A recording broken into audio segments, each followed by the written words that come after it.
नई रानी। राजा कृष्णदेव राय के मन में तेनालीराम के प्रति स्नेह को देखकर दरबार के लोग बहुत चलते थे, क्योंकि तेनालीराम के होते किसी की एक न चल पाती थी। राजगुरु तो शुरू से ही उसका दुश्मन था। वो हर समय तेनालीराम से छुटकारा पाने का उपाय सोचता ही रहता था। अंततः राजगुरु को एक उपाय सूझा।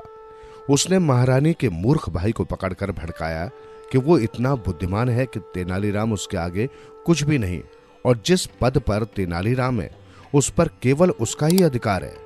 वो मूर्ख तो था ही, जल्दी ही राजगुरु की बातों में आ गया और सीधा अपनी बहन के पास पहुंचा। रानी ने उसे बहुत समझाया कि तेनालीराम अपनी योग्यता के बल पर ही इस पद पर पहुंचा है, लेकिन वो नहीं माना। उसने कहा, जैसे भी हो तेनालीराम को दरबार से निकलवाना ही पड़ेगा, और ये काम तुम्हारे सिवा कोई नहीं कर सकता। रानी यूं तो तेनालीराम का सम्मान करती थी, लेकिन भाई तो भाई था, उसकी बात तो माननी ही पड़ती। शाम को जब राजा महल में पधारे तो उसने तेनालीराम को निकाल देने को कहा। राजा रानी की बात सुनकर हैरान रह गए, पर उन्होंने रानी की बात अनसुनी कर दी।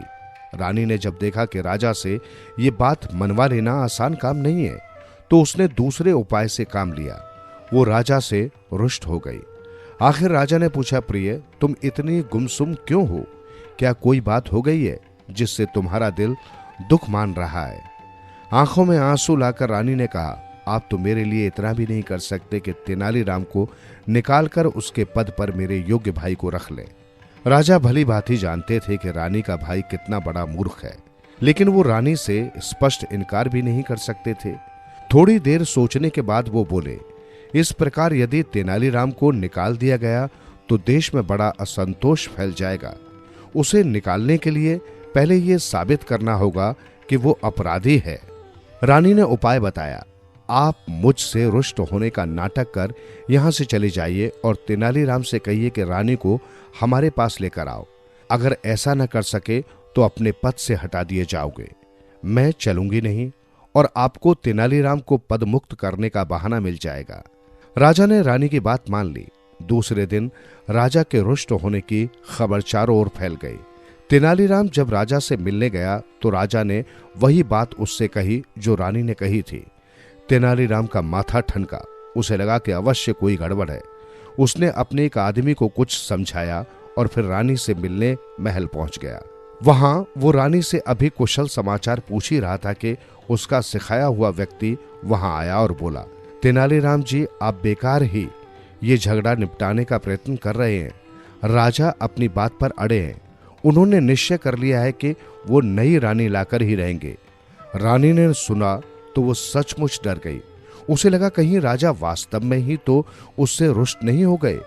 उसने तेनालीराम से पूछा तो उसने बताया, राजा आपसे बहुत रुष्ट है। उनका कहना है कि रोज रोज की खिटपिट से तंग आ चुके हैं। अपने राजकाज में उन्हें आपका दखल देना जरा पसंद नहीं, इसलिए नई रानी लाने की बात सोच रहे हैं। रानी को तेनालीराम की बातों पर विश्वास हो गया। वो जल्दी से तैयार होकर राजा के पास बाग में पहुंची। उसने बार बार क्षमा मांगी और कहा, राज्य के कार्यों में अब कभी दखल नहीं दूंगी। हतप्रभ राजा बात समझकर बोले, लगता है तेनालीराम ने तुम्हें मूर्ख बना दिया है। ऐसा मत कहिए, वो तो हम दोनों का झगड़ा मिटाने की कोशिश कर रहे हैं। मैं ही उसकी दुश्मन बनी हूं। राजा तेनालीराम से सारी बात सुनकर हंसी से लोटपोट हो गए।